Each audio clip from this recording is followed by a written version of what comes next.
Isolde Please Hartwell woke on the trust me on morning this, everything How changed can and did I? not know it yet. because I care for 7 you. I years. want to. 7 years of silence behind sanctuary walls. 7 years of pretending safety was the same as living. And now a letter sealed in black wax lay waiting in Mother Agnes's office, and Isolde's heart knew before her mind did that hiding was over. The morning bell rang. 6 chimes. She rose in the pre-dawn darkness and dressed in gray wool, her fingers mechanical with routine. 24 years old, and she felt ancient, hollowed out, a woman who had forgotten how to want anything. The refectory was filled with the quiet sounds of women who had also learned not to want. Bread, weak tea, Sister Anne speaking about the garden. Isolde's mind drifted to a memory she usually kept locked away, a boy with dark hair reading poetry under oak trees, his voice turning Byron into music. Dorian Ashcroft. She had not spoken his name aloud in 7 years. After breakfast, she walked to Mother Agnes's office. Something pulled at her. An instinct. A premonition. The door was already open. Isolde, dear, come in. Mother Agnes sat behind her desk, and on that desk lay a single envelope.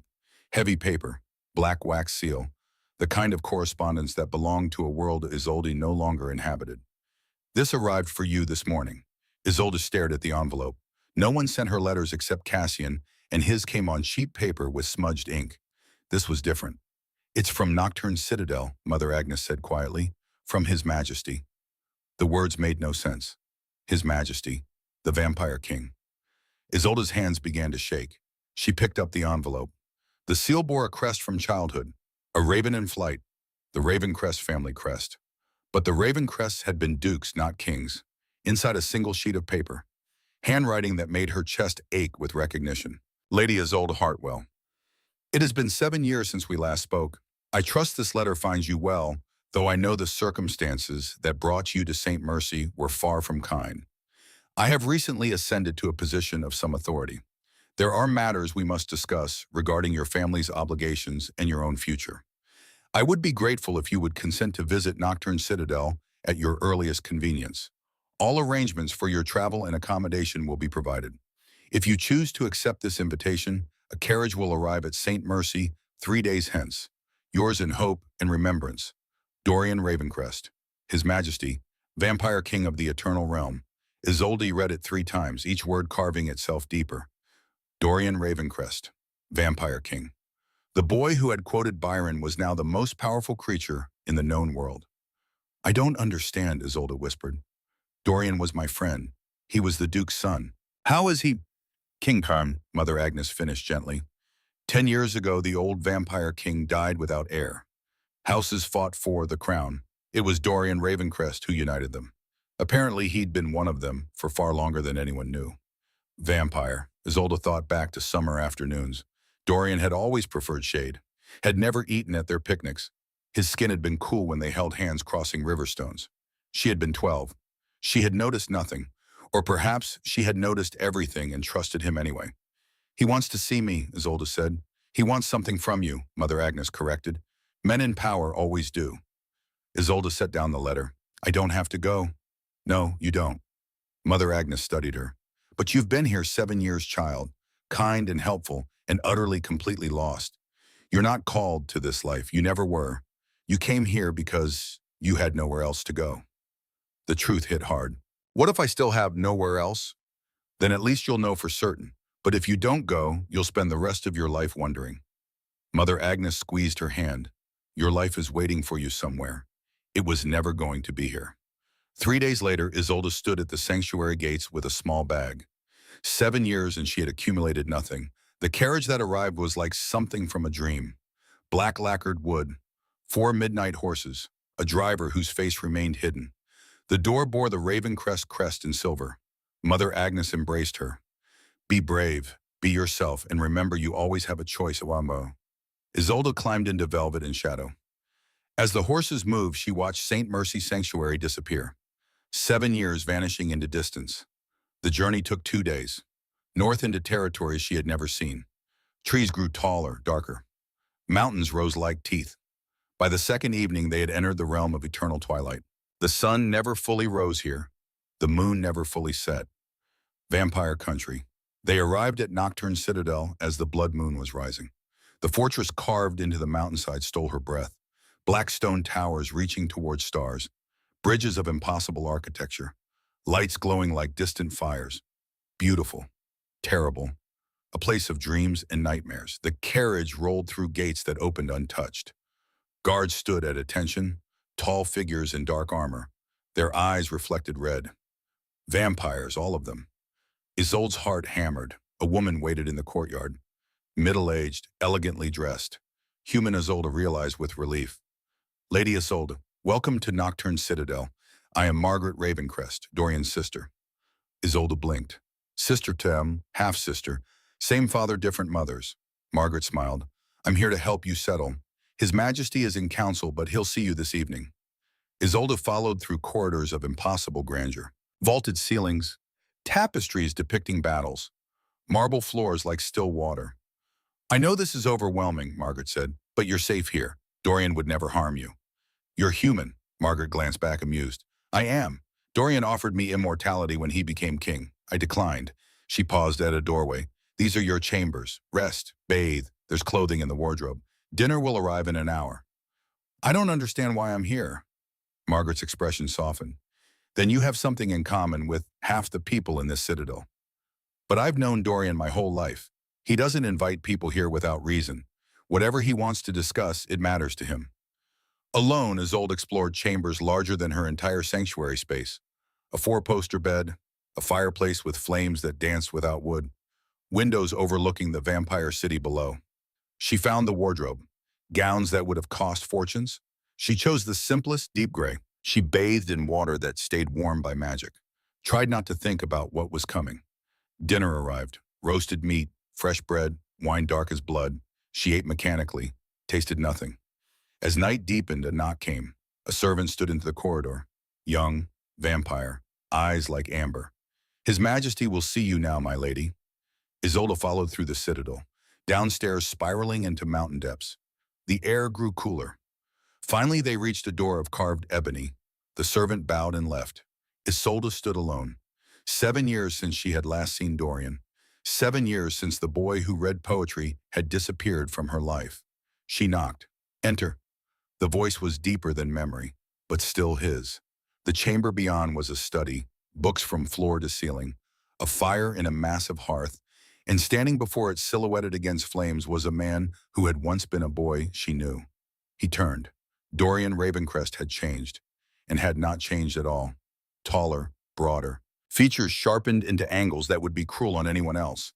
But his eyes remained the same, dark as midnight, deep as wells, looking at her with intensity that stole breath. He wore black, simple clothing, no crown, but power radiated from him like heat. This was not the Duke's son. This was something older, something that wore authority like a second skin. Isolde. He spoke her name like a prayer. She curtsied. Your Majesty. Something flickered in his eyes. Pain. Please don't. Not you. I don't know what else to call you. Dorian. My name is still Dorian. Silence stretched. The fire crackled. You look well, Dorian said, though thinner than I remember. The sanctuary offers little luxury. And yet you stayed 7 years. I had nowhere else to go. Dorian moved to a desk where documents lay scattered. He moved with predator grace. Fluid. Certain. Your brother gambled away your fortune. Your father died in debt. You had no dowry, no prospects. His voice was matter-of-fact. Saint Mercy was the only option that wouldn't see you destitute. Isolde's spine stiffened. You've been watching me. I've been aware of your circumstances. Why? Dorian turned. In firelight, his skin held no warmth, no flush of blood, carved from marble, beautiful and inhuman. Because 7 years ago, your father came to me. In his final days, he knew what I was. I never told you, but I told him. Isolde's heart hammered. What did he want? To make a bargain. Dorian lifted a document sealed with red wax. Your father's debts. I acquired them all. The words landed like blows. So I'm here because you own me. No, Dorian set down the document. You're here because I'm offering you a choice, Isolde. He crossed the room, close enough that she felt the absence of heat from his body. Could see his chest did not rise with breath, dead and alive. Impossible. Your father pledged you to me before he died, not as a servant, not as debt payment. His voice dropped. As my queen. The world tilted. Isolde stared at him, searching for the joke. finding only terrible sincerity. You cannot be serious. I am entirely serious. I'm human. You're the vampire king. That's impossible. Unprecedented. Not impossible. He gestured to a chair. Sit. Please, let me explain. Isolde sat because her legs would not hold her. Dorian paced slowly, a king in his chamber speaking truths perhaps never spoken aloud. I was turned at 27, 220 years ago. A vampire elder sired me because he saw potential. I spent the first century learning what I was, the second growing power. When the old king died and houses began tearing each other apart, I was the only one strong enough to unite them. He stopped, looked at her with eyes holding too many lifetimes. I've been king 10 years, prevented 3 wars, established peace treaties, built an empire, and I've been utterly, completely alone. Jen, why tell me this? Because when I was 13, before I knew what I'd become, I loved a girl named Isolde Hartwell. And when I learned I'd live forever, the first thing I felt was grief, because she wouldn't. Tears burned her eyes. Dorian, your father came desperate. He knew his son destroyed the family, knew you'd suffer, and he knew that I, despite everything, had never forgotten you. Dorian crouched before her chair. He asked me to protect you, provide for you, give you a life worth living. In exchange, he offered the one thing I'd believed impossible. You, as your queen, as my companion, my partner, my choice. Isolde looked into those dark eyes. You could have simply claimed me, if my father made a legal pledge. I could have. His mouth curved, bitter. But what kind of kingdom would I rule if I forced my queen into her crown?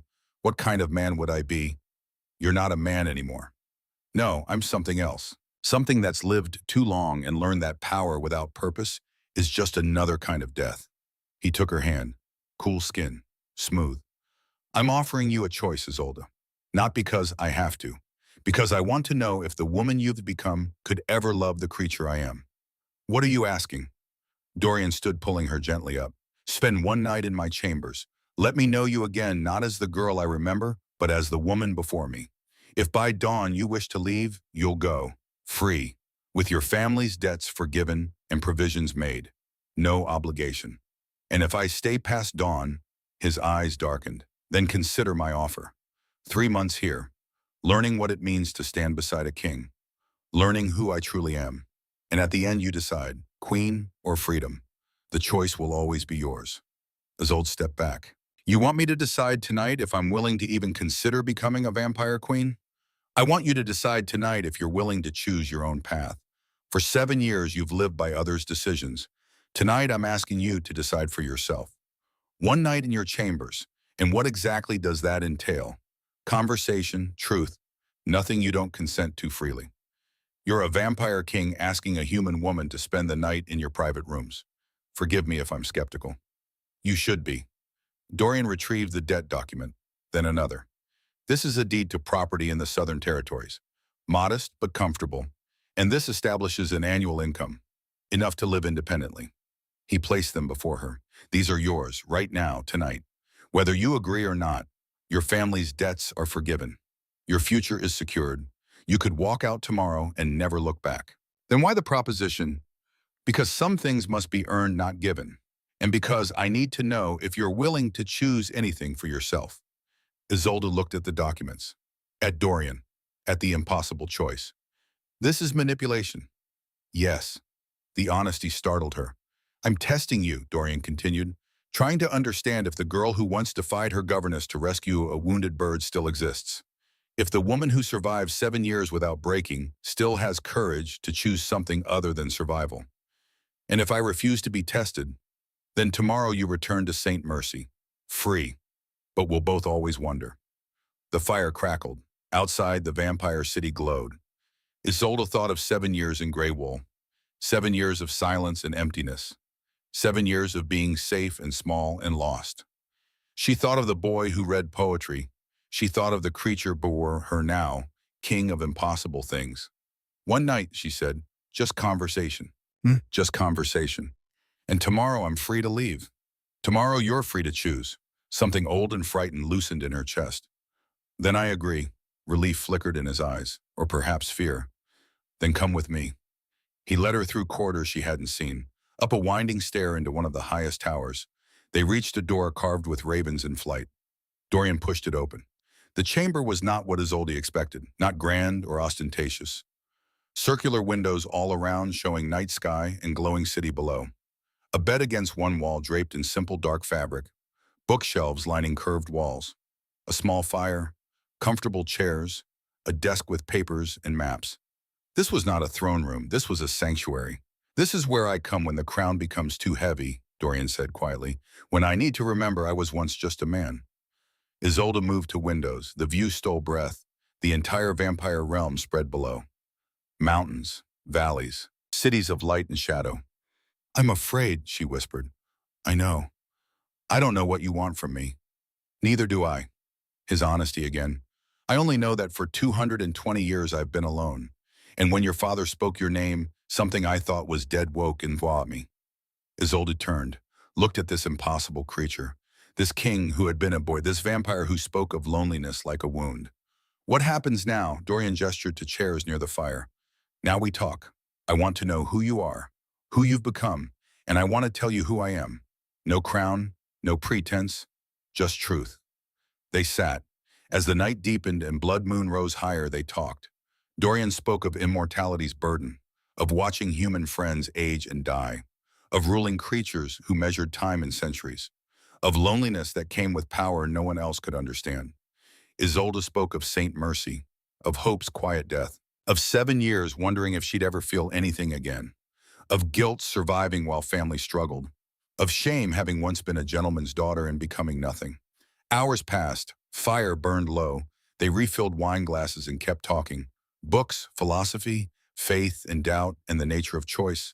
Somewhere near midnight, Isolde realized she was smiling, laughing at something Dorian said about a pompous vampire lord who challenged his authority using centuries-old poetry.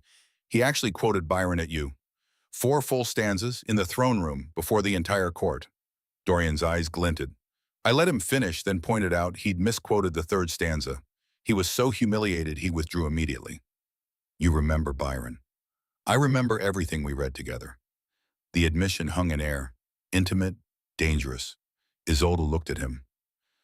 This creature who remembered poetry from 200 years ago, who ruled darkness but spoke of loneliness with the voice of someone still capable of being heard. "I should be terrified of you," she said quietly. "You should be." "But I'm not."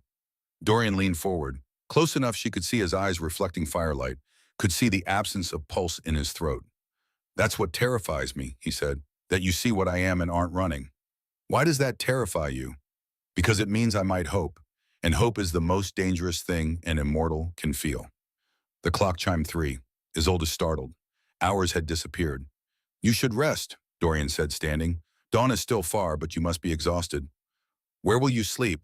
He smiled, sad. "Vampires don't sleep like humans. We rest, but differently." Isolde stood. "The proposition was that I spend the night in your chambers." "Yes." "So stay, please." Dorian studied her.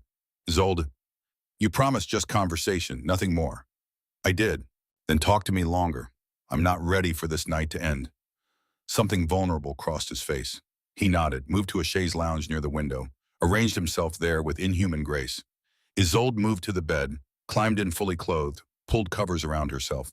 From here she could see Dorian silhouetted against windows, against night sky, a creature of darkness who had chosen to spend hours talking instead of claiming what he could have taken. "Dorian, yes, thank you for this choice, Orneo." He turned his head, looked at her across shadowed room. "Thank you for making it." Isolde closed her eyes. The night had been impossible. The conversation had unlocked something she didn't yet understand. Tomorrow would bring more choices, more impossibilities. But now in this moment she felt something she hadn't felt in 7 years. She felt awake. Dawn came slowly to Nocturne Citadel. Isolde woke to pale light through windows. For a moment she forgot where she was. Then memory returned. She sat up quickly. Dorian was gone. The chaise lounge stood empty, a blanket folded over its arm. The room silent except for wind against windows. On the desk, a letter waited. Isolde climbed from bed, her dress wrinkled from sleeping in it. She moved to the desk on unsteady legs. The letter bore no seal, just her name in Dorian's hand. Isolde and I left before dawn to attend council business. But I wanted you to know last night was a gift I did not expect. Thank you for trusting me with your truth. You will find breakfast in your chambers. After you eat, Margaret will bring you something. Read it carefully. Then decide what you want. Whatever you choose, know that I have never forced anyone into my service. I will not start with you, yours. Dorian Isolde set down the letter. Hands shaking, she returned to her chambers, found breakfast waiting, fresh bread, honey, tea tasting of flowers she couldn't name. She ate mechanically, mind turning over the night's conversations, the way Dorian spoke of loneliness, the vulnerability beneath the crown. A knock came. Margaret entered carrying a sealed envelope, her expression kind but unreadable. Good morning. I trust you slept well. Well enough, Margaret handed her the envelope. This arrived this morning, from Mother Agnes at St. Mercy. Isolde's hands trembled as she broke the seal. Inside a single page in Mother's familiar script. My dearest Isolde, I write to inform you that your release from St. Mercy has been formally approved. The necessary arrangements were made 5 days ago, before you departed for Nocturne Citadel. I have long sensed your heart was called to a different path. It is my sincere prayer that you find the peace and purpose that eluded you within our walls. Your future is your own child. Choose it wisely. With blessings, Mother Agnes Isolde read it twice. 3 times. Understanding blooming like ice in veins. She looked up at Margaret. This was dated 5 days ago. Yes. Before I came here. Yes. I was already free. Margaret's expression softened. You were always free, Isolde. The question is whether you knew it. Isolde stood, fury and confusion and something else, something bright and sharp cutting through her chest. Where is he? The throne room. But Isolde, she didn't wait, didn't stop to think. She swept from her chambers through corridors she barely remembered, following instinct and anger until she found herself in a massive hall lined with pillars of black stone. Dorian stood at the far end, speaking with vampire lords. He wore his crown now, black metal shaped like twisted thorns, every inch the king. He looked up as she entered, saw her face, dismissed the lords with a gesture. They were alone. Isolde crossed the throne room, footsteps echoing. When she reached him, she held up the letter, hands shaking, with rage, with something else. You freed me 5 days ago. Yes. Before I even arrived. Yes. The proposition, the test, all of it was unnecessary. Dorian's expression remained steady. Unnecessary for your legal freedom. Necessary for me to understand who you are. You manipulated me. Her voice broke. You made me believe I had to spend the night with you for my family's security, for my own future. I never intended to claim what I demanded, as you discovered. That hardly matters, Isolde's voice rose. You tested me rather than trusted me. You played with my desperation. Something cracked in Dorian's composure. It was never a game to me. Then what was it? He stepped closer.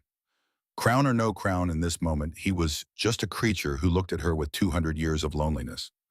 Your father pledged you to me on his deathbed, not as companion, as my queen, a legal contract binding and absolute. I could have claimed you the moment you arrived, married you before the entire court. No one would have questioned the vampire king's right to his pledged bride. The words hit like blows. But I've lived too long to believe in forced unions. I've seen what happens when power takes what it wants without consent. I needed to know if the woman you've become could ever choose me. Not the crown, not the king, me.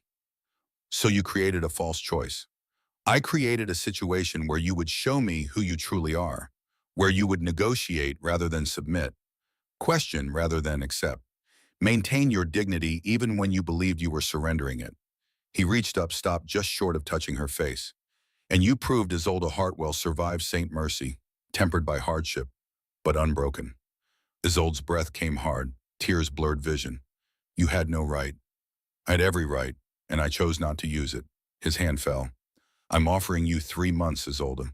3 months to know me truly, not as king, not as the boy you remember, as what I am now. And at the end you decide, queen or freedom. No manipulation, no tricks, just choice. And if I leave right now, pain flashed across his face, but his voice remained steady. Then you leave free, with everything I promised. No obligation, no debt. Isolde looked at this impossible creature, this king who had manipulated her, yes, but who had also spent an entire night talking instead of taking what he could have claimed, who had slept on a chaise rather than share her bed uninvited, who spoke of loneliness like a wound and hope like danger. 3 months, she whispered. 3 months. To know you, to understand what you're asking. Yes. And then I choose freely. Freely. Isolde took a breath, let it out slowly, felt 7 years of hiding begin to crack apart. Then I'll stay, not because I have to, because I want to understand this, understand you. She met his dark eyes. But Dorian, if you ever manipulate me again, I walk away and never look back. Something fierce and bright blazed in his expression. Agreed. And you will answer my questions, honestly. Always. Why me after all these years, after everything you've become? Why me? Dorian smiled, sad and true. Because 220 years ago, a girl named Isolde Hartwell saw me not as the Duke's heir, but as someone worth knowing. And when I learned I'd live forever, she became the measure of everything I lost. He paused. And because your father's dying wish gave me what I thought impossible. A second chance. The throne room fell silent. Outside, eternal twilight painted sky in purple and gray. Isolde held his gaze. I don't know if I can be what you need. I don't need a queen who already knows her place. I need a woman brave enough to find it. 3 months. 3 months. Isolde nodded once. The choice was made. Terrifying, impossible, and completely utterly hers. As she walked from the throne room, leaving Dorian standing alone beneath his crown of thorns, she felt something she had not felt in 7 years. She felt like herself. The story was just beginning. The first week at Nocturne Citadel passed in discovery.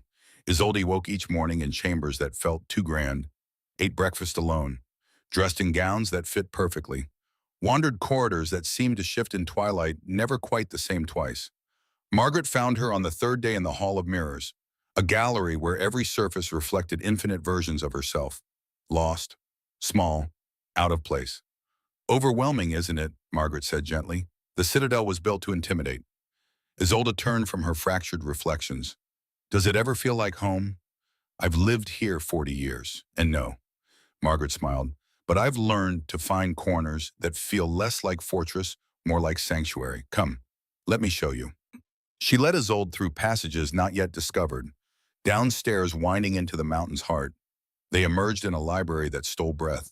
Books filled the space from floor to vaulted ceiling. Shelves carved from stone itself. Reading alcoves with cushioned seats. Windows overlooking the vampire city. The scent of old paper and ink and something ancient. This is where Dorian spends most time when he's not being king, Margaret said. He built it 200 years ago. Every book he's ever loved is here. Isolde moved between shelves, fingers trailing over spines. Poetry, philosophy, history, science is both human and other. Languages recognized and unknown. He reads all of these.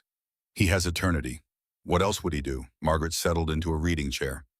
Sit with me, Isolde. We should talk. Isolde sat. Outside, eternal twilight painted sky, deep purple. You're wondering what you've gotten yourself into, Margaret said. Not a question. Every moment. Good. You should wonder. You should question. The moment you stop, you've already lost yourself. Margaret studied her. Do you know what I am to Dorian, his sister? Half-sister. Same father. My mother was human, a merchant's daughter who caught the old Duke's eye. I was raised in the household, but never truly part of it. When Dorian became what he is now, I was the only family he had left who still drew breath. Isolde leaned forward. He didn't turn you. He offered many times. Margaret's expression grew distant. 10 years ago, when he became king, he offered again. Immortality, power, a place at his side forever. But you refused. I refused. Margaret's smile was sad, because I wanted something he couldn't give. I wanted to live, truly live, not exist for centuries. I wanted to grow old, have children, know that my time mattered because it would end. The words settled between them like stones. Do you regret it? Isolde asked quietly. Every day, and never. Margaret reached across, squeezed Isolde's hand. I tell you this because you need to understand what he's offering you. Tell me. Margaret stood, moved to a shelf, retrieved a leather-bound volume, opened it to a page marked with ribbon. This is vampire lore, the rules governing what we are. She showed Isolde an illustration, a man and woman joined by threads of red, a blood bond, the connection between vampire and companion. Isolde studied the image, beautiful and terrible. There are two paths, Margaret continued. If you choose to be Dorian's companion, his queen, you must choose how. First path, remain human. give blood willingly when needed, mates naturally, die as all humans do. In the second turn, become vampire, immortal, ageless, queen forever. The weight pressed down on Isolde's chest. What would you choose? Margaret smiled, sad and knowing. I already made my choice, but I'm not you. The days folded into weeks. Isolde fell into rhythm. Mornings in the library, afternoons walking Citadel grounds, evenings in the great hall where vampire lords gathered to discuss state matters. She sat him back, watching, learning. Dorian ruled with precision, every word measured, every decision calculated. He heard disputes between ancient houses, mediated territorial conflicts, balanced vampire needs against treaties with human kingdoms. He was magnificent, terrible, a king in every sense. And at night, when court dispersed and the citadel grew quiet, he came to her chambers. They talked as they had that first night, about books and philosophy, about the weight of choice and nature of freedom, about everything except what was growing between them. 4 weeks became 8. Isolde felt herself changing. The woman who had arrived frightened and small was disappearing. In her place, someone new, someone who walked these halls without apology, who spoke her mind when vampire lords grew pompous, who could make Dorian laugh with dry observations about court politics. She was finding herself, the self buried under 7 years of hiding, terrifying, exhilarating. On the first day of the 9th week, Cassian arrived. Isolde was in the library when Margaret found her. Your brother is here. Dorian received him in the blue parlor. Isolde's heart leaped. 7 years. She had not seen Cassian in 7 years. She ran. The blue parlor was a receiving room for honored guests. Cassian stood by the window. 28 now, taller than remembered. Thinner, lines around his eyes speaking of burdens carried too long. He turned when she entered, and his face crumpled. Isolde. They met in the middle. He caught her in his arms. She felt him shaking. I'm so sorry, he whispered into her hair. So sorry. I know, I forgive you. I've always forgiven you. They stood like that, brother and sister, reunited in a vampire citadel's heart. When they finally pulled apart, Cassian held her at arm's length, studied her face. You look different. I am different. Are you happy here? The question caught her off guard. Was she happy? She had been so focused on surviving, understanding, choosing that she hadn't stopped to ask that simple question. I'm learning to be, she said finally. Cassian glanced around, at wealth, power, otherworldly beauty surrounding them. His Majesty has been generous. Debts forgiven. I have good work. We're rebuilding. He paused. But Isolde, this place, these creatures. Are you safe? Safer than at St. Mercy. That's not an answer. Isolde led him to a sofa. They sat, and she told him everything. The proposition, the test, the 3 months, the choice waiting at the end. Cassian listened without interrupting. When she finished, his face was pale. He wants you to be his queen. He's offering me the choice.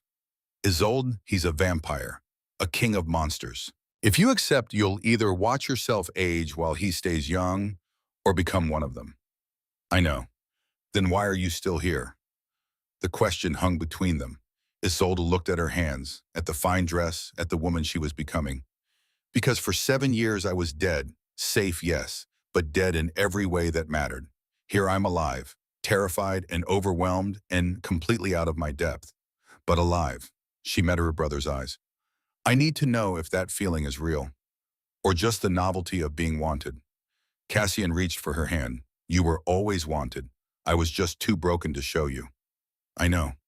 If you choose him, I won't see you again. Not really. You'll be part of this world. I'll grow old in mine. Tears burned in Isolde's eyes.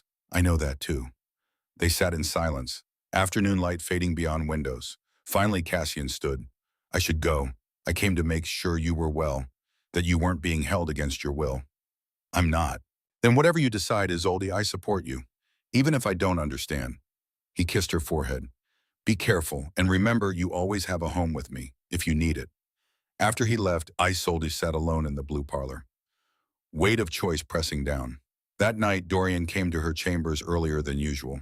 He looked tired, or whatever passed for tired in a creature that didn't sleep. No crown, simple dark clothing. He looked almost human. Your brother is a good man, Dorian said, standing in her doorway. He loves you very much. I know. He warned me that if I harm you, he'll find a way to destroy me, despite knowing it's impossible. Isolde smiled despite herself. That sounds like Cassian. Dorian moved into the room, hesitant, as if crossing invisible boundary. I owe you an explanation. About what? About why I'm doing this. Why I risked offering you choice instead of simply claiming what your father pledged. Isolde gestured to chairs by her fireplace. They sat as they had so many nights, but tonight felt different, heavier. Dorian stared into flames. When he spoke, his voice was barely above whisper.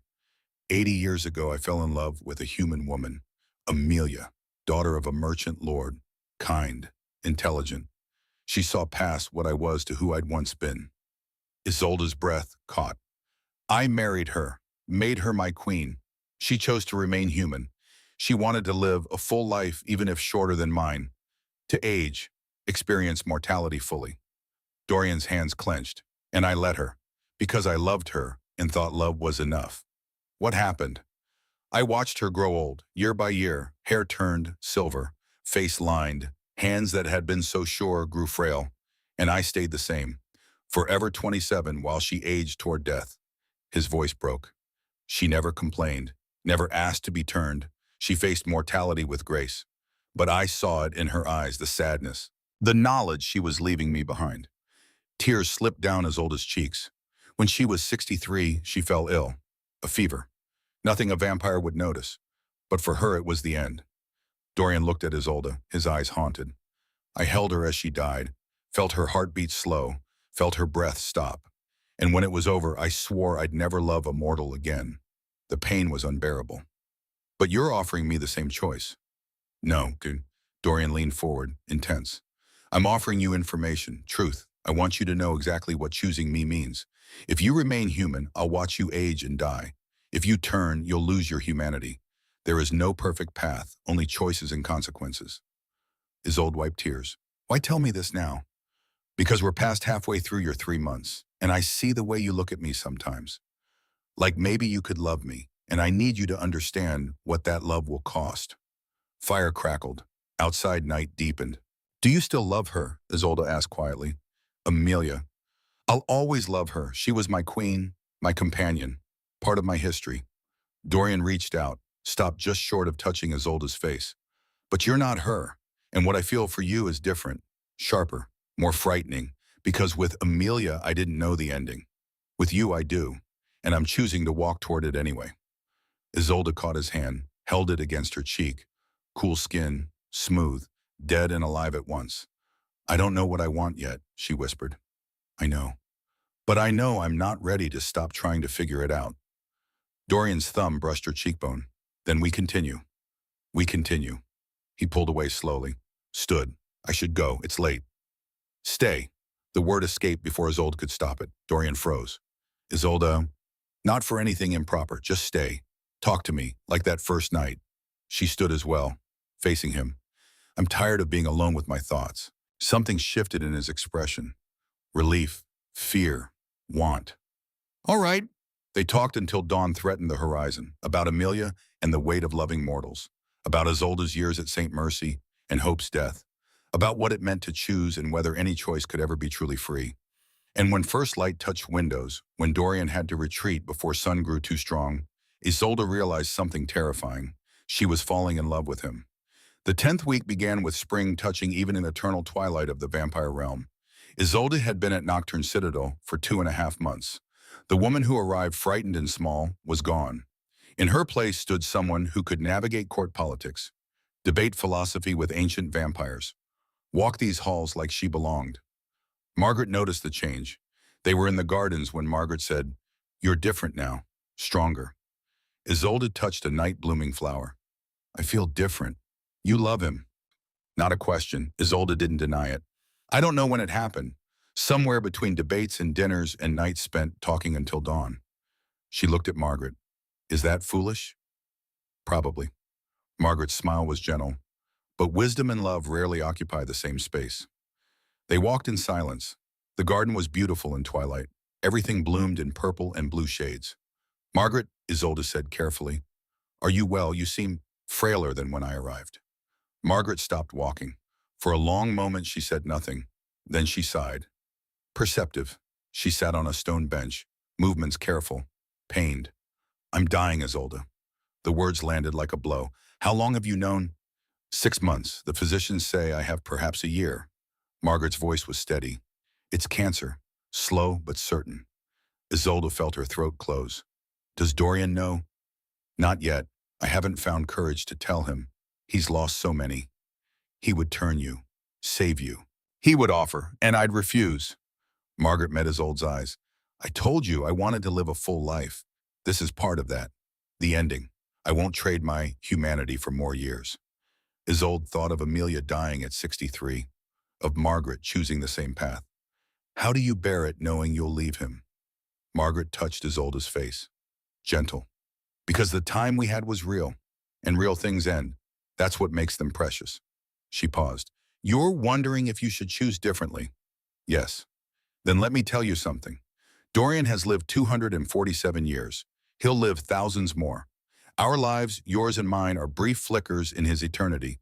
But those flickers matter. They remind him what it means to love, to feel, to be something more than just a king who exists forever.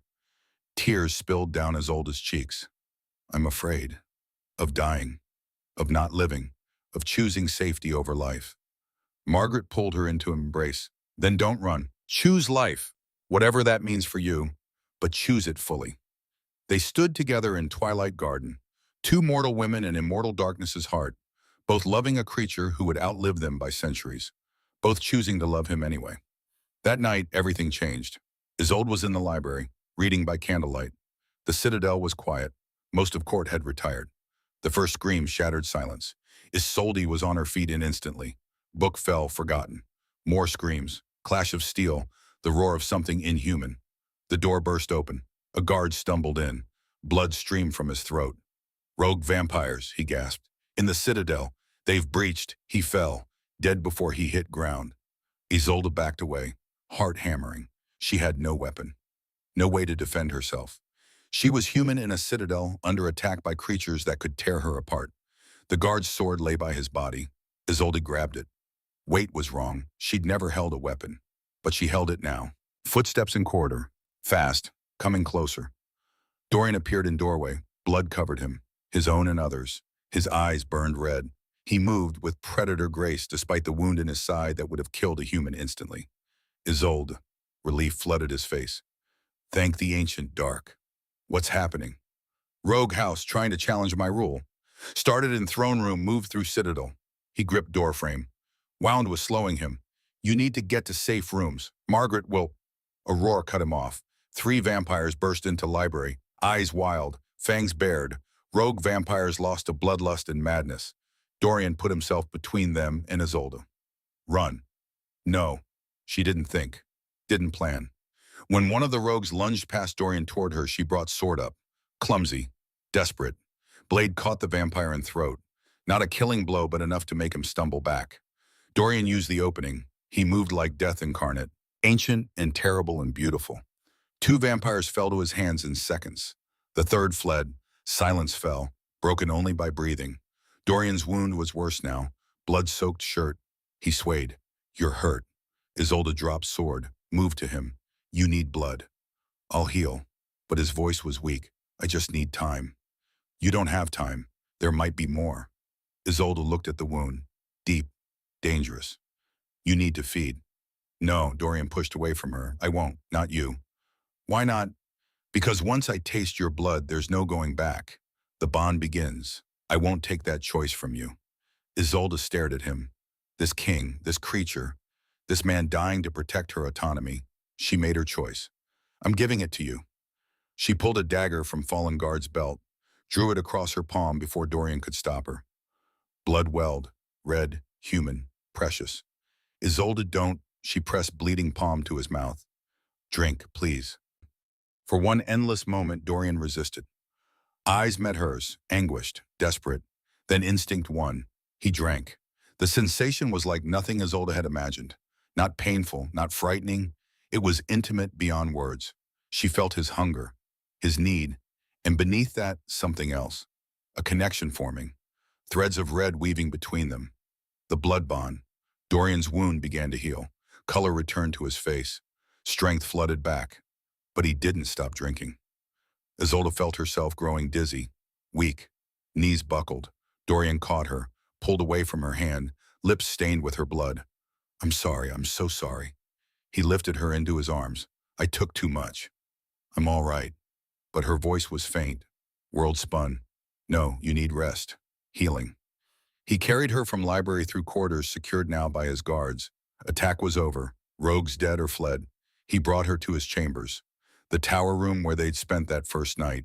He laid her on bed. Brought water. Covered her with blankets. Sleep. Your body needs to replace what I took.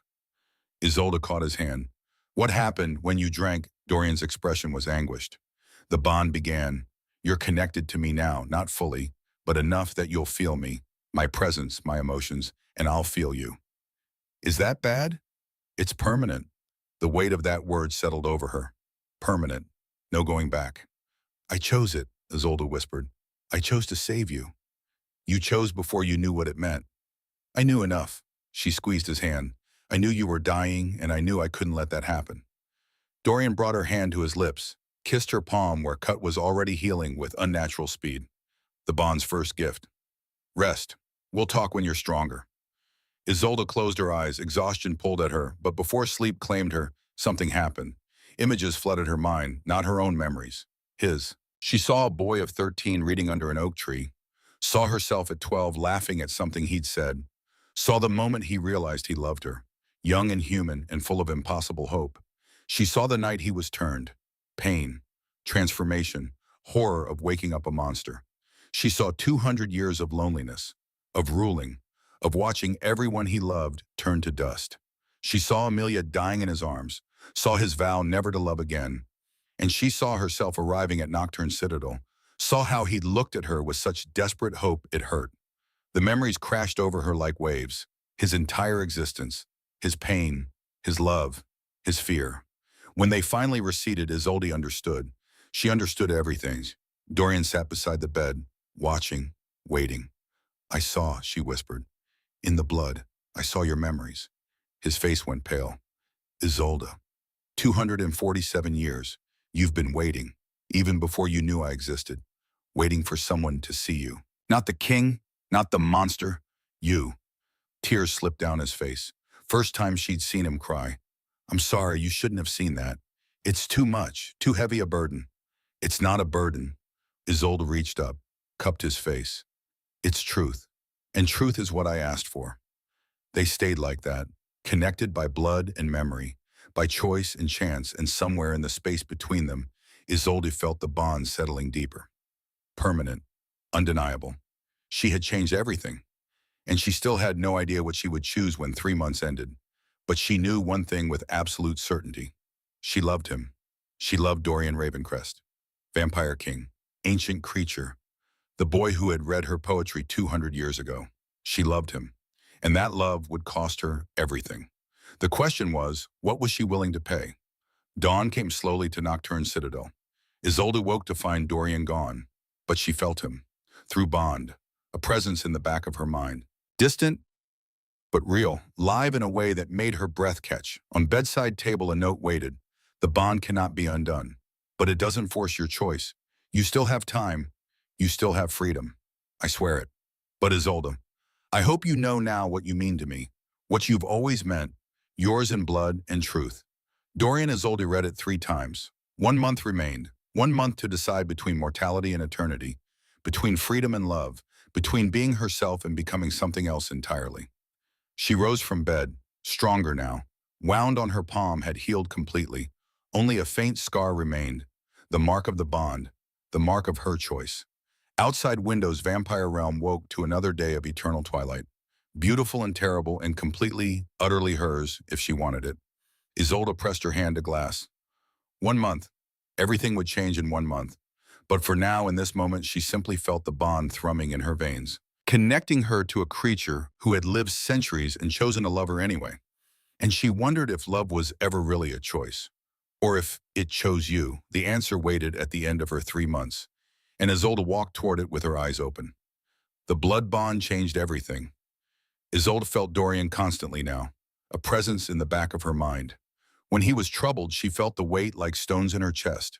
When he was at peace, warmth spread through her that had nothing to do with her own emotions. They were connected, permanently, intimately. It should have felt invasive. It should have felt like losing herself. Instead, it felt like finding something she hadn't known was missing. 3 days after the attack, Isolde stood in the Citadel Gardens. Night-blooming flowers released perfume into twilight air. She touched her palm where the scar remained. Faint, silver, the mark of her choice. "You're adjusting well." Margaret's voice came from behind. Isolde turned. The older woman looked frailer than just days ago. Illness progressing faster now. "How do you know?" Isolde asked. "Because you're not fighting it, the bond. Most humans panic when they first feel it. You've accepted it." Isolde looked at her scarred palm. "I chose it. Fighting seems pointless." Margaret sat on a stone bench, movements careful, pained. "Have you told Dorian yet?" "Told him what?" "That you love him." The words hung in the twilight. Isolde could have denied it, should have, perhaps. But Margaret's eyes held too much knowing. "No." "Why not?" "Because saying it makes it real. And if it's real, then my choice becomes impossible." Isolde sat beside Margaret. "How do I choose between loving him for decades as a mortal or centuries as something else? Either way, I lose part of myself." Margaret's hand covered Isolde's. "You're not choosing between love and loss, child. You're choosing which loss you can bear. Mortality means leaving him. Immortality means leaving yourself. What would you choose?" "I already did." Margaret's smile was sad. "And I'm dying for it." Isolde felt her throat close. "Have you told him yet?" "No." "You have to. He deserves to know." "I know."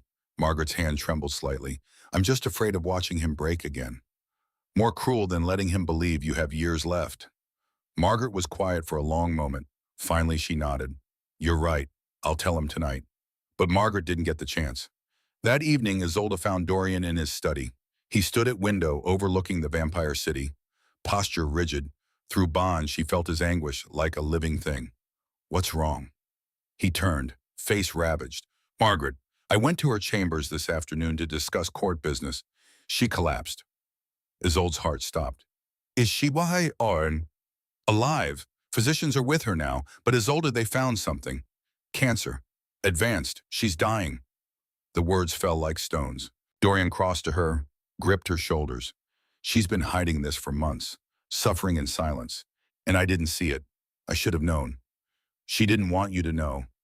"Why?" His voice broke. "Why would she hide this from me? I could save her, turn her, give her centuries more." "Because that's not what she wants." Dorian released her, staggered back. "How can she not want to live?" Isolde moved to him, took his hands. "She wants to live. Fully, as herself, mortal, human.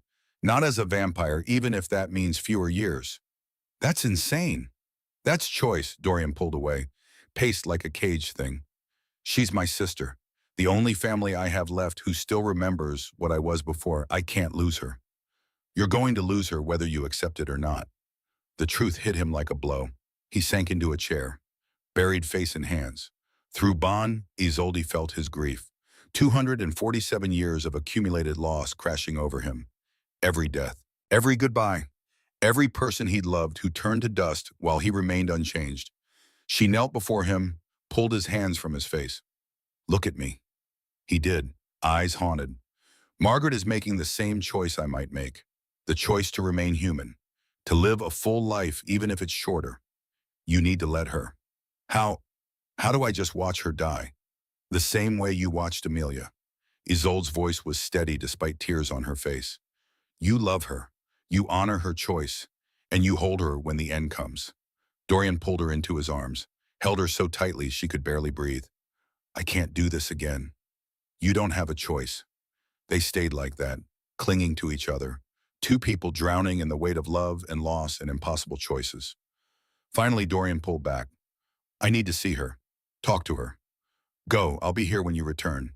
He kissed her forehead, gesture of gratitude, of tenderness. Then he was gone. Isolde sat alone in the study. Through bond, she felt him moving through Citadel, felt his grief like her own. And she understood with terrible clarity what choosing to remain mortal would mean. She would condemn Dorian to this agony again, would make him watch her age, fade, die, just as Margaret was dying now. Could she do that to him? Could she choose her own humanity, knowing the price he'd pay? The questions circled like vultures. Margaret lived for another 2 weeks. Cancer moved fast once revealed. She grew weaker daily. Skin took on translucent quality. Breath came harder. But mind remained sharp, spirit unbroken. Dorian spent every possible moment with her. They talked about childhood, about years before he was turned, about everything and nothing. Isolde often sat with them, bearing witness to a brother's love for his dying sister. One afternoon, Margaret asked to speak with Isolde alone. Dorian left them in Margaret's chambers. Room smelled of medicine and flowers, death and life mingling. Margaret lay propped on pillows. She looked so small now, fragile, but eyes still held keen intelligence. Sit with me. Isolde took the chair beside Bema. How are you feeling, like I'm dying? Margaret's smile was wry. But that's to be expected. I wanted to talk about Dorian. All right. He's going to blame himself when I'm gone, for not turning me, for not forcing choice. Margaret's hand found Isolde's. I need you to help him understand. I chose this. I wanted this. A full human life, even if it ends too soon. I'll try. You're going to choose the same thing, aren't you? Margaret's eyes were knowing. Mortality over immortality. Isolde felt tears threaten. I don't know yet. Yes, you do. I see it in your eyes. You're like me. You want to live, not exist. You want to feel your years. Margaret squeezed her hand. It's the right choice for you, Isolde, even if it costs him. How can it be right if it breaks him? Because your life is not about protecting him from grief. Your life is about living it fully. And if that means he grieves when you're gone, then that grief is the price of having loved you completely. Margaret's voice grew softer. Don't choose immortality out of guilt. Choose what makes you feel most alive. I'm afraid. Good. Fear means you're making a real choice, not a safe one. They sat together in dying light, two mortal women in immortal darkness's heart, both choosing to remain human despite the cost. Margaret died 3 days later. Isolde was with her at the end, so was Dorian. They sat on either side of bed as Margaret's breathing grew shallow, labored, then finally still. Dorian made a sound like something breaking. He held his sister's hand long after she was gone, long after her skin grew cold. Isolde felt his grief through bond. It was overwhelming, ancient. The accumulated weight of every loss he'd ever suffered crashing down at once. Finally, Dorian released Margaret's hand. He stood, looked at Isolde with eyes holding centuries of pain. I need to be alone. Dorian, please, Fush. He left. Through bond, Isolde felt him retreating, building walls, shutting her out as much as bond would allow. She understood. Grief needed space, but it hurt nonetheless. The funeral was held under blood moon. Vampire and human mourners gathered alike. Margaret had been beloved, a bridge between worlds. Her loss echoed through both. They burned her body according to human custom, released her ashes to wind. Dorian stood like a statue throughout, face carved from marble, unreadable. After ceremony, he disappeared. Isolde didn't see him for 3 days. She felt him through bond, distant, drowning in grief. But he wouldn't let her close, wouldn't accept comfort. On 4th day, she found him in throne room. He sat on throne, crown on head, every inch the king, but eyes were hollow. Dorian, he looked at her. You're going to choose mortality. Not a question. Isolde's breath caught. I haven't decided yet. Don't lie, not to me, not through bond. He stood, descended from throne. I can feel it in you. You're going to remain human. Just like Margaret. Isolde held his gaze. I need time to think, to be sure. Time won't change what you want, what you need. Dorian stopped before her. You need to live a mortal life. Feel every year. Know that your time has meaning because it ends. Yes. The admission hung between them. Dorian's face crumpled, then reformed into careful neutrality. Then I release you from your 3 months. Go. Choose freely, without the weight of this bond influencing you. I don't want to leave. You need to. If you stay here surrounded by immortality, you'll never know what you truly want. He turned away. There's a property in Southern Territories. The one I mentioned in my first letter. It's yours. Go there. Live as a human, without vampires, without me, and in 1 month decide. Dorian, please. His voice broke. I can't watch another person I love die. Not right now. Not when Margaret's ashes are barely cold. I need you to be certain. Absolutely certain. before I bind myself to more grief. Through bond, Isolde felt his terror, his desperate hope that distance might change her mind. But she also felt his love, fierce, absolute, willing to let her go if it meant she chose freely. 1 month, she whispered. 1 month. Isolde left Nocturne Citadel the next morning. She didn't say goodbye to Dorian. He was locked in his chambers, grieving, building walls. She felt him through bond, distant but present. The carriage took her south, to lands where sun rose fully, where humans lived ordinary lives, where immortality was just a story. The property was a cottage, small, beautiful, surrounded by gardens and woods. A place where someone could live quietly, contentedly. Isolde spent the first week simply existing, woke with sun, tended garden, read books, cooked simple meals, lived as a human woman with no connection to vampire kings or blood bonds or impossible choices. It should have been peaceful. It felt empty. Through bond, she felt Dorian's presence. Always there, a warmth in back of mind. But he was distant, careful not to intrude. She missed him with an ache that went bone deep. In the second week Cassian visited, he brought news from human kingdoms, updates about their families' rebuilding fortunes. He looked healthier now, happier. Weight of debt and shame finally lifted. They sat in cottage garden, drinking tea, talking about ordinary things. You look lost, Cassian finally said. I feel lost. Is it the choice mortal or vampire?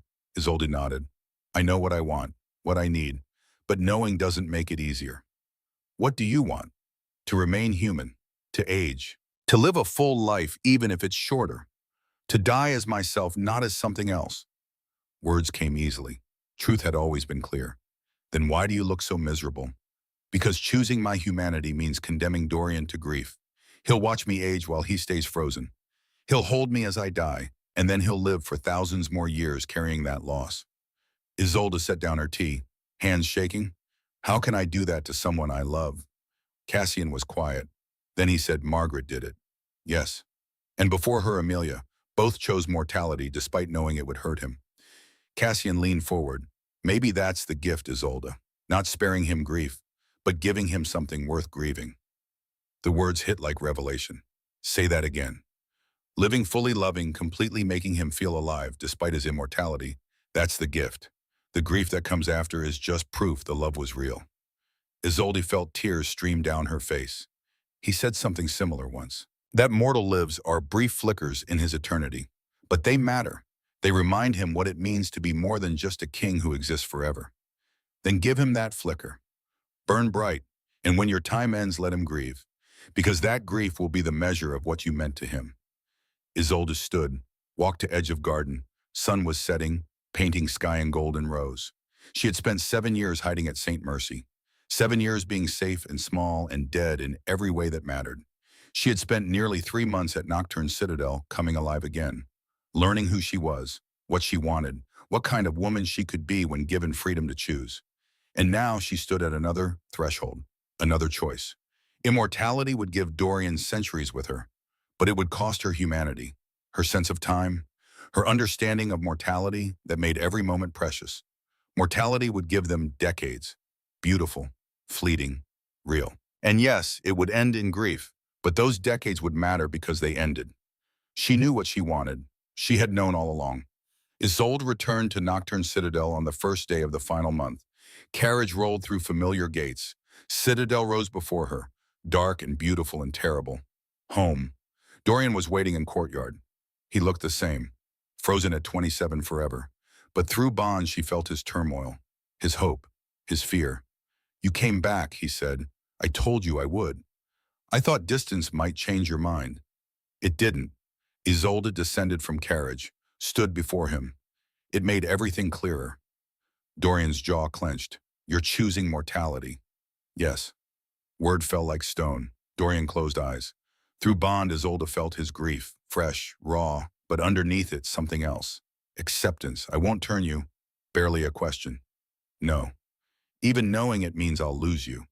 Especially knowing that. Dorian opened eyes. Why? Isolde stepped closer, took his hands. Because I'm not choosing mortality to escape you. I'm choosing it to live with you. Fully. Completely. Every moment mattering because I know it will end. I'll watch you age. Yes. I'll watch you die. Yes. And then I'll live for thousands more years carrying that grief. Yes. Isolde squeezed his hands. But Dorian, those decades with me will be real. They'll remind you what it means to love, to feel, to be something more than just an immortal king. His face crumpled. I don't know if I'm strong enough. You are. You loved Amelia through her aging. You loved Margaret through her dying. You're strong enough to love me the same way. But you're different, Ed. You're bound to me now, through blood. I'll feel you fading, year by year, through bond. I know. Isolde reached up, cupped his face. And I'll feel you grieving. But we'll have each other, for as long as my mortal life allows. Isn't that enough? Dorian pulled her into his arms, held her so tightly she could barely breathe. Through bond, she felt his walls crumbling, his grief, his love, his acceptance. It has to be, he whispered into her hair, because losing you sooner is better than never having you at all. They stood together in courtyard, mortal woman and immortal king, choosing a love that would end, choosing it anyway. Will you marry me? Isolde asked quietly. Make me your mortal queen.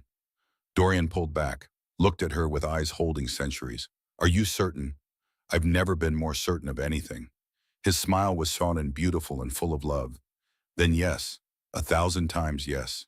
The coronation was held 3 days later. Throne room filled with vampire lords and human diplomats.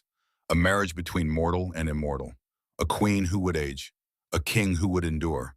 Unprecedented. Scandalous. Beautiful. Isolde wore white, gown that flowed like water, hair unbound. No crown yet. She looked young, fragile, utterly human.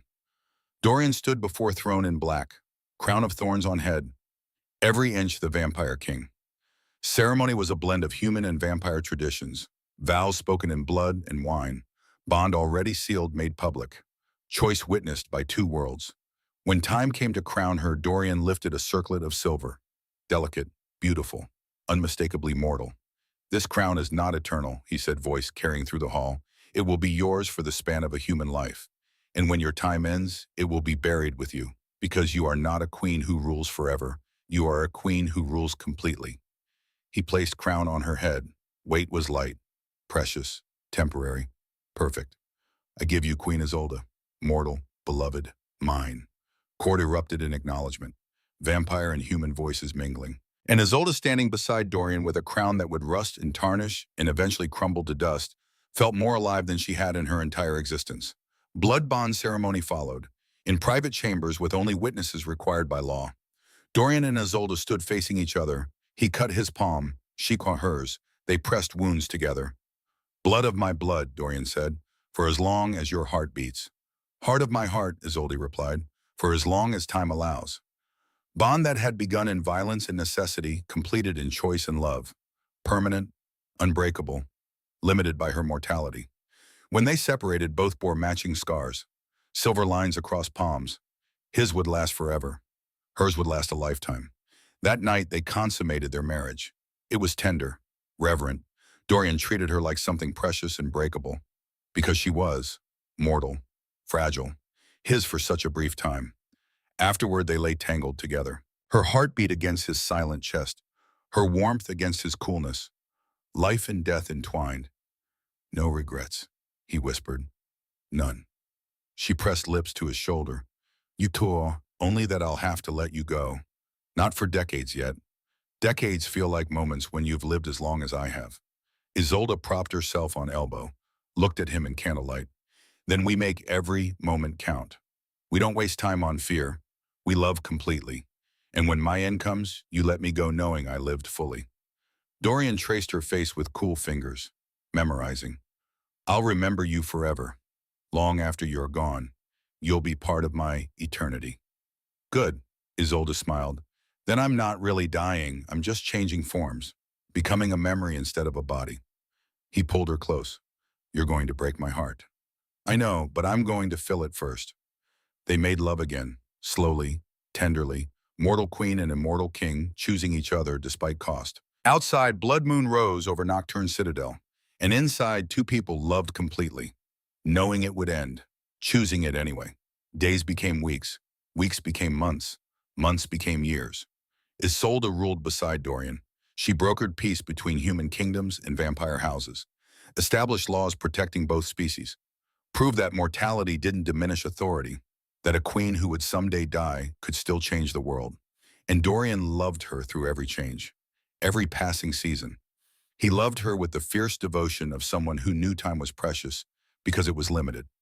On their 10th anniversary, Isolde began writing her memoir. She sat in her private study, pen in hand, and wrote down everything. Every conversation, every choice, every moment that mattered. She wrote about Saint Mercy and the death of hope, about arriving at Nocturne Citadel frightened and small, about falling in love with a vampire king, about choosing mortality over eternity. She wrote so that when she was gone, Dorian would still have her voice, her thoughts, her love captured in ink and paper. Years passed. Isolde's hair began to silver. Lines appeared around her eyes and mouth. Her hands showed the first hints of age. And through it all, Dorian remained unchanged.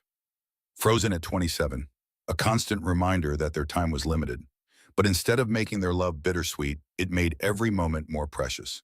They didn't waste time on fear or regret. They loved completely, lived fully, and cherished each passing day. 20 years after their wedding, Isolde stood before a mirror in the Queen's chambers. She was 44 now. Silver threaded through her dark hair. Lines marked her face. Her body had softened, changed. She looked her age. She looked beautiful. Behind her reflected in mirror, Dorian stood watching.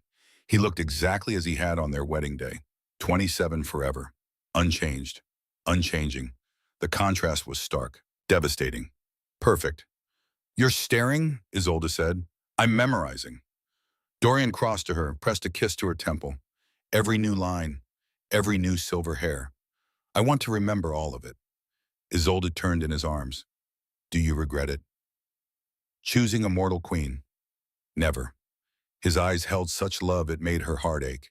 "These 20 years have been the fullest of my existence. You've given me life, Isolde. Real life, not just existence." She touched his face. "Still smooth, still perfect. And you've given me purpose, meaning, a crown that matters because it won't last forever." They stood together in fading light, queen and king, mortal and immortal, 20 years of partnership behind them, however many remained ahead. "How much time do you think we have left?" Isolde asked quietly. "The physicians say your health is good. You could have decades more. But not centuries." "No, not centuries."